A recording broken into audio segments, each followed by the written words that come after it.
like to continue discussing John Gray's Mars and Venus in the Bedroom because it has so many important tips for the differences between men and women biologically and emotionally to help us get really turned on and have really great sex. And this book isn't about techniques, but it's about the mindset and the differences between men and women and what turn us on. So go back and watch the first video for chapters 1 through 3. Now it's starting chapter 4, sexual confidence. Sexual confidence is a turn on. And what really helps for a man to feel confident is when the woman says what she likes without saying it in a way that turns him off. And I've done that too, because instinctively, well, we expect a man to know what we like, and that's just a fantasy. He can't know, because he may not even know what women like, and he won't know what this particular woman likes. So we have to communicate it, and we have to say it in a way that doesn't turn him off, like, don't do that, or that hurts, or why are you doing that, and not like that, or that tickles. Because sometimes during sex a man can be very sensitive. So the way to show him what we like is to redirect his touch. Just move his hand, or say, ooh, do it like this, or a little firmer, or a little softer. And learn to say it in a way that's inviting to show what you like. A little slower, just a little longer here. And that makes him really receptive, and then he feels a lot more confident. A woman can also take time to just show her lover how she likes to be touched, and then he can pay close attention and watch.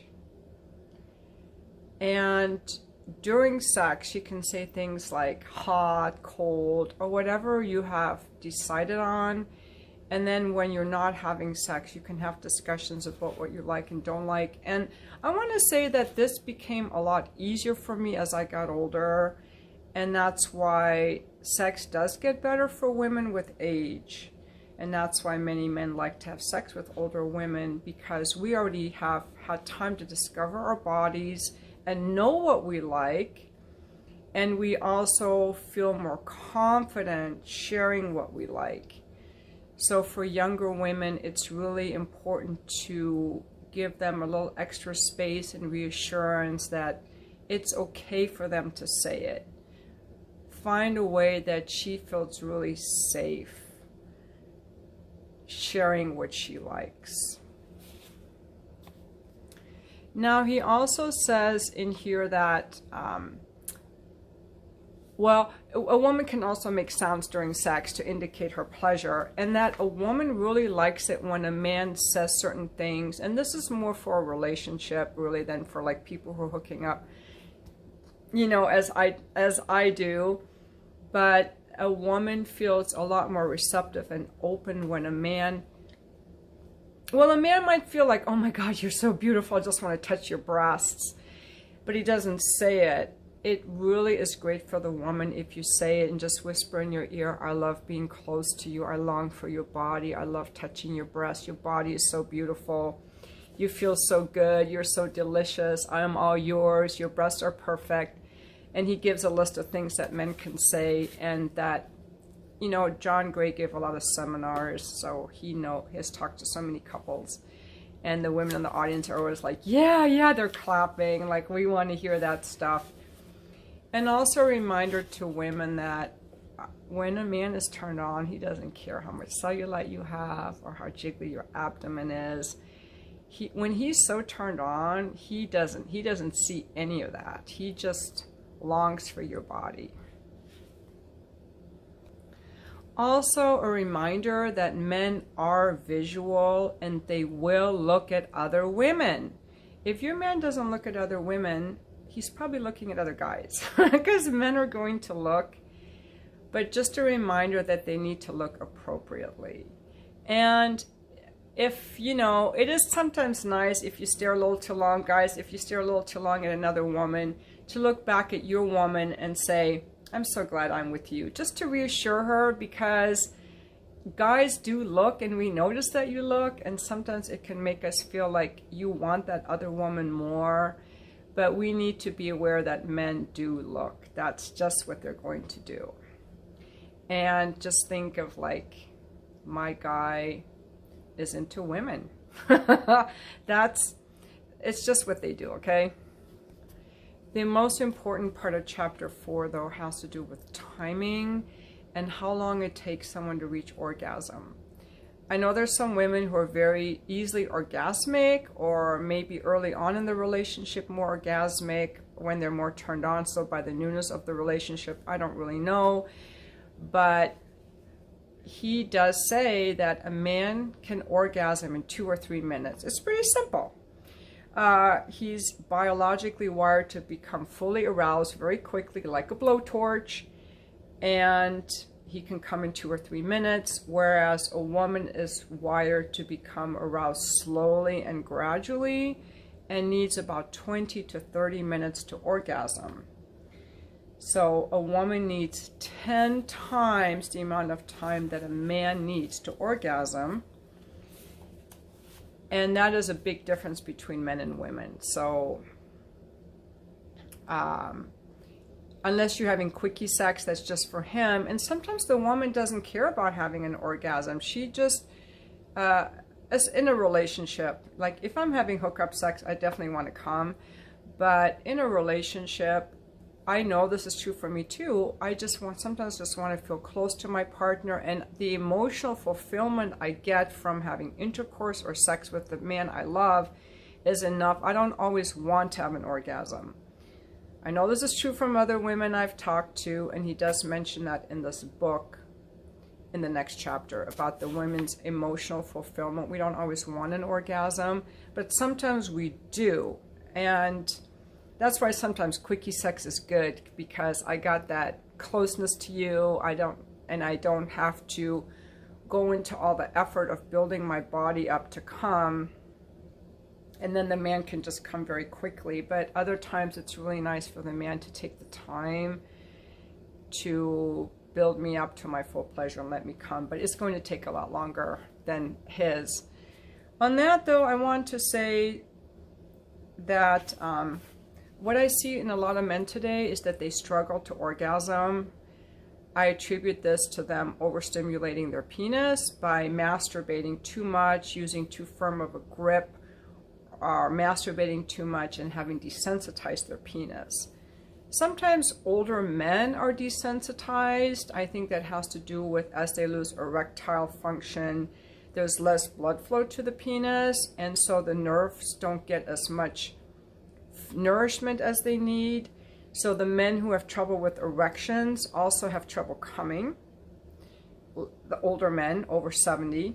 And then men who use a very firm stroke in masturbating have trouble coming, or men who have watched a lot of porn and have overstimulated their penis. If your penis is really red, guys, or you can't orgasm in a condom, there are some sensitivity issues. A man with a sensitive penis, I think that a man has to have some self-control. He doesn't talk about that in this book. I'm going to throw this in here myself. That he has to be able to withhold his orgasm by being able to relax his body through slow exhales. And he has to be sensitive enough that he can orgasm in a condom, you know, in a vagina or from a blowjob without needing to use that firm grip of his hand. And again, for women, I'm going to throw this in here too. I'm not a fan of vibrators. I think that they're very harmful to the clitoris. It's like a jackhammer on our body. It just numbs and desensitizes. I think it makes it harder for women to come if they're used regularly.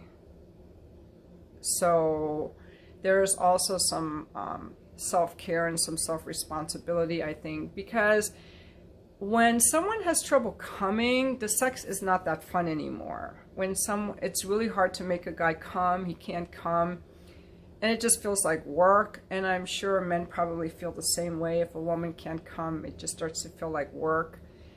And I think that just comes from us then figuring out or talking together with our partners, you know, why they're having trouble coming. Is it something physical, that they're numbed? Is it something in their headspace, that they're some kind of emotional or mental thing? And let's figure that out. It's just my own opinion thrown in there. In chapter 5, we talk about women are like the moon, men are like the sun. He says that sometimes a woman really wants an orgasm and her body is ripe and ready, while other times she would rather cuddle and be close. And I mentioned that already previously. A woman doesn't always want to come. And he says that men tend to measure their success in sex by a woman's orgasm. I'm going to disagree with that. I have had sex with men who don't give a, I want to say don't give a shit. I know that's not ladylike to say, but that's how I want to say. They don't give a shit if the woman comes. They use sex as a way to get off. But assuming that the man does care about the woman's orgasm, if the woman doesn't feel like coming, often she will fake an orgasm just to get the pressure off of her, because there's nothing worse for a woman than feeling pressure to perform, feeling pressure to have an orgasm, and then it's not going to happen. That pressure, I'm going to say it's a neediness on the man's part. When a man is needy, when I feel responsible for his emotions, I can't relax, I can't be turned on, I can't feel attracted, because now I'm responsible for your emotions and I'm more like a caretaker, and there is no arousal in having to be a caretaker. The arousal comes in me desiring you as a separate, autonomous, hot being. But when you need caretaking, if I have to perform for you to feel secure, it's too much pressure. Doesn't feel good, never gonna come. One of the requirements for great sex is that a woman not feel pressure to perform in any way. So, now as a couple gets established in their relationship, they will start to maybe drop the foreplay. They will start to have more and more just the quickie sex, and the man forgets that it was his slow and tentative movements that were so arousing to her. And he may easily forget that. A woman may start to feel like he doesn't care about her. And even though the man does care about her, he may forget and not even realize he is forgetting. Now he says, I don't know if this is true, you'll have to leave this in the comments, that for what makes sex fulfilling and memorable for a man is a woman's fulfillment, and what makes sex memorable and fulfilling for a woman is the woman's fulfillment. In other words, what makes sex great for the man and for the woman is the woman's fulfillment. I can say that for myself, what makes sex really great for me, that I really want to have sex with this guy, is when I'm really fulfilled. I enjoy turning on my partner, but that doesn't arouse me. Where it doesn't turn me on physically when a man is more aroused. It's more mentally arousing for me. Whereas he says that a man is physically aroused by a woman's pleasure and fulfillment. And I have to say, I have experienced many, many times many men who either in that particular encounter or in general don't care. They just want to make it all about them. So I don't really know what to say about it, but I'm just still summarizing the book here. So here he says, the more emotionally connected to a woman a man is, the more her pleasure becomes his pleasure. I do know that when men are more into me, I do know that a man tries harder to please me, either because it's either a guy that just loves pleasing women. He just enjoys pleasing women and getting women off, like that's just his thing. Or he's really into me. Those are the two situations.